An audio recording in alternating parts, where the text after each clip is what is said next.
this evening at our unusual virtual candidate forum. We're very glad to have you here, and we're going to go ahead and get started with the questions. I know you've practiced. You'll have 2.5 minutes for each question, and when there's about 30 seconds left, one of either Mater or I will just say 30 seconds. And that's just a reminder to you that we're getting close to time, okay? Okay. All right, here we go. This pandemic, in combination with other global crises, lack of clean water, climate-related disasters, mass migrations, trade and supply disruptions, the economic impact of plummeting oil prices, has shown us how ill-prepared and inadequate our existing institutions and systems are in addressing our current and future challenges. Our questions have to do with this. Question number 1. Most stark are the fragility of our social structure and the instability of our economic security, especially for the most vulnerable, the most financially insecure, the unprotected but essential workers, the unsheltered, and the disabled. How do you see our state government addressing these current needs in a systemic way to mitigate the impact and better prepare for future crises? Whoa, that's a question.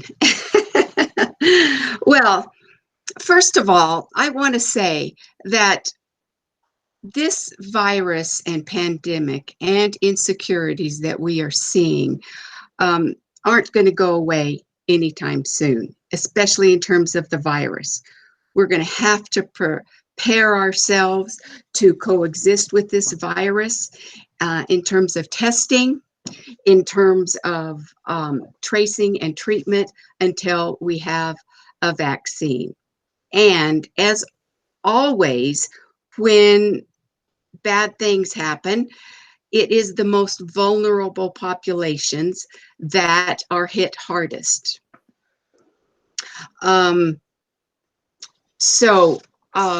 You asked about vulnerable populations, you asked about economic insecurity. We have to address economic insecurity in this state by building a sustainable development plan. We have to increase job training and retraining so that those that need it, people that lose their jobs in economic transitions, like we are hopefully going to have from oil and gas to renewables and other areas of revenue producing sources, they are going to have the opportunity to be retrained. This includes soon to be released or already released prison inmates, because I have seen how they are less prepared than should be. And when they get out of prison, they're very likely to go back into crime because they don't know any other way. 30 seconds. Okay, when it comes to the virus in particular, one of the things that's going to happen is that we're going to have less small businesses in New Mexico because the trend that we have all been forced to go to is to purchase things online. So we need to make sure that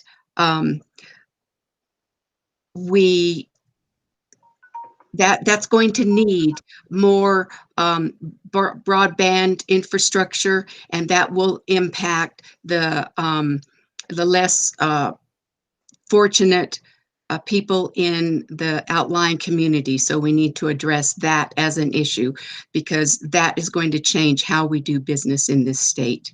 Okay, thank you, Nancy. We're going to move on to question 2. Okay. Our state budget, I'm going to start again. Our state budget is being severely and negatively impacted right now. What measures, specific measures, would you take to address budget shortfalls? And what do you specifically propose doing to strengthen and diversify our economy in order to meet our community's socioeconomic and infrastructure needs? Okay, so as it stands now, gas and oil provides 1/3 of our entire state budget, more or less. And so we've got to diversify away from this source that is by nature boom and bust. Burning fossil fuels also destroys our planet. So the things that we need to look at and analyze and determine what is the most efficient way for us to spend our scarce resources is wind and solar, both small and large. Community solar, solar panels on our houses, as well as large wind farms and solar farms. We've got to do a better job of tech transfer. We have a lot of sources for that in terms of our labs and our universities, and we need to put more effort into transferring that technology and then develop a state bank so that we have the funds to capitalize these small businesses, because um, tech transfer requires the technology transfer as well as the capitalization so the business can grow. We need to develop more ecotourism, birding, wildlife watching. More and more people are doing that, and we can improve that for the outlying communities that will ultimately suffer. Biotech, there's 700 biotech companies in New Mexico, agriculture and healthcare, for example, working on those. Space and aerospace, clean manufacturing, and large industries like film, perhaps, need to be analyzed to make sure that we are getting the return that 30 seconds. we need. Now, on the income side, we've got to rescind corporate giveaways. We've got to increase taxes to the over $250,000 per year. We've got to fix the unfair capital gains tax, and we have to increase severance taxes on the extractive industries in line with other states like Texas. And even though in the short run it will decrease our funding, we've got to eliminate the Social Security tax so that people with an income stream will move here and boost our economy. Okay, Nancy, thank you. We're going to move on to question number 3. What are your ideas for New Mexico making the transition to a more resilient and inclusive clean economy? Will we be able to stick with this plan of yours? And what will be the timeline for your plan given the New Mexico economy following COVID-19? Well, as I talked about in the last question, we have to look at all of our opportunities to diversify our economy, because the goal is to get off fossil fuels and develop energy sources as well as new economic development that are sustainable. The wind and the solar in particular can be very advantageous. We need to develop at least a 5-year plan for our budget, and use a systems approach so that we can analyze the best bang for our buck, if you will, so that we spend our money wisely. We don't have a lot of money in this state, and we need to make sure that what we spend it on in terms of economic development and moving to a green economy is the most efficient use of our taxpayers' dollars. So let's see here. Can you explain that systems approach a little more clearly? Sure, absolutely. All right, so one systems approach is called the DMAIC: define, measure, assess, improve, and control. We have to define the parameters that we are going to look at. For example, in our economy, we will look at the things that I talked about. ecosystem, and wind and solar, and the other myriad of opportunities that we have. So then we have to measure what kind of um, inputs they would need and what they would give out to us as a state in terms of return. Once we measure it, then we can start to improve it.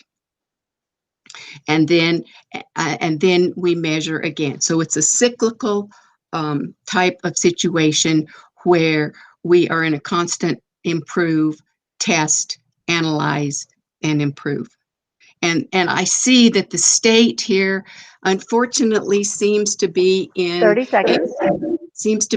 a mode of trying to solve problems one year at a time.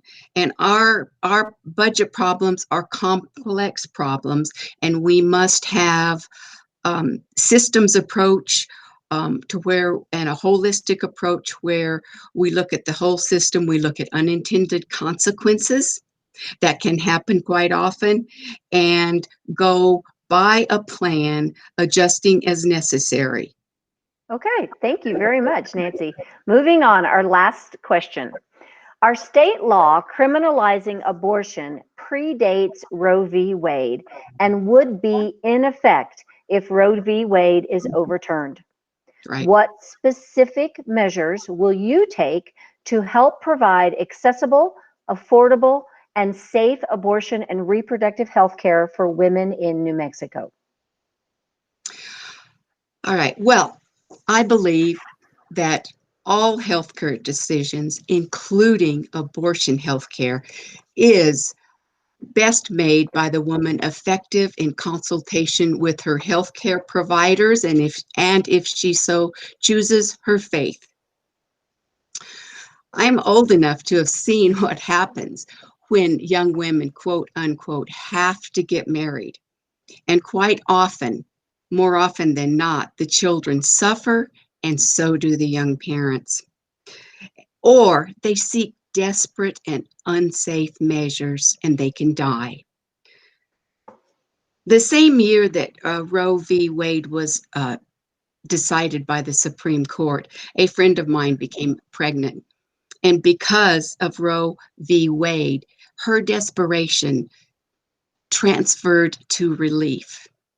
I had a car, so we drove up to Albuquerque, and she got the health care she needed. Without this intervention, she would not have been able to finish college. She would not have been able to make her own decisions independently for about 25 years. That's how long it takes to raise a child these days. And to contribute to society that the way that she wanted to do. So women must have the right to make their own healthcare decisions. And in terms of what specifically I would do, well, first of all, we have to make sure that we eliminate this law in the next session. It's critical because of what is going on with the Supreme Court and the justices that have been selected. We also have to make sure that there are no laws like the one that was proposed in Albuquerque 30 seconds.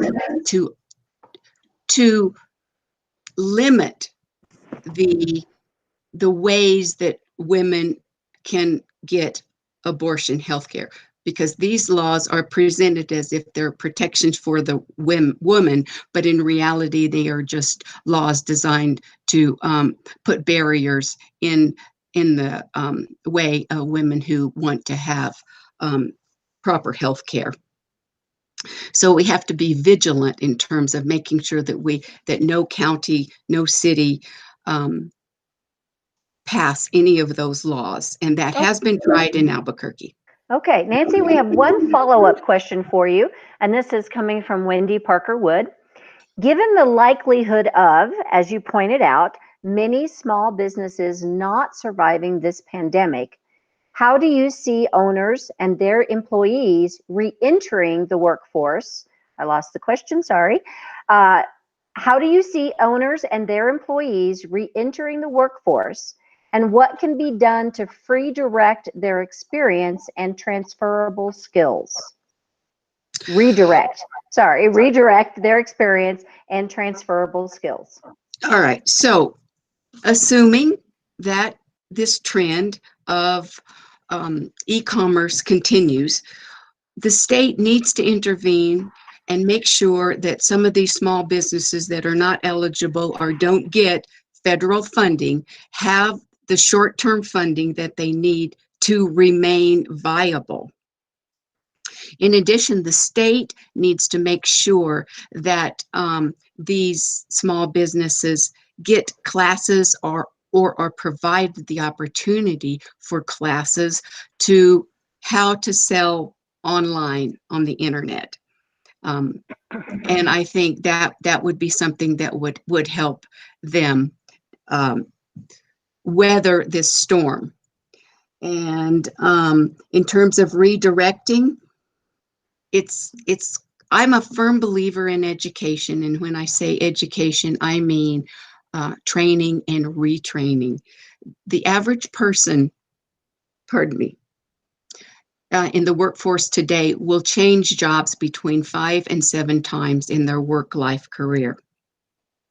And so it's going to be exacerbated by the COVID-19 pandemic, but we have to be able to provide people that have lost their jobs or their industries have gone away, like example, the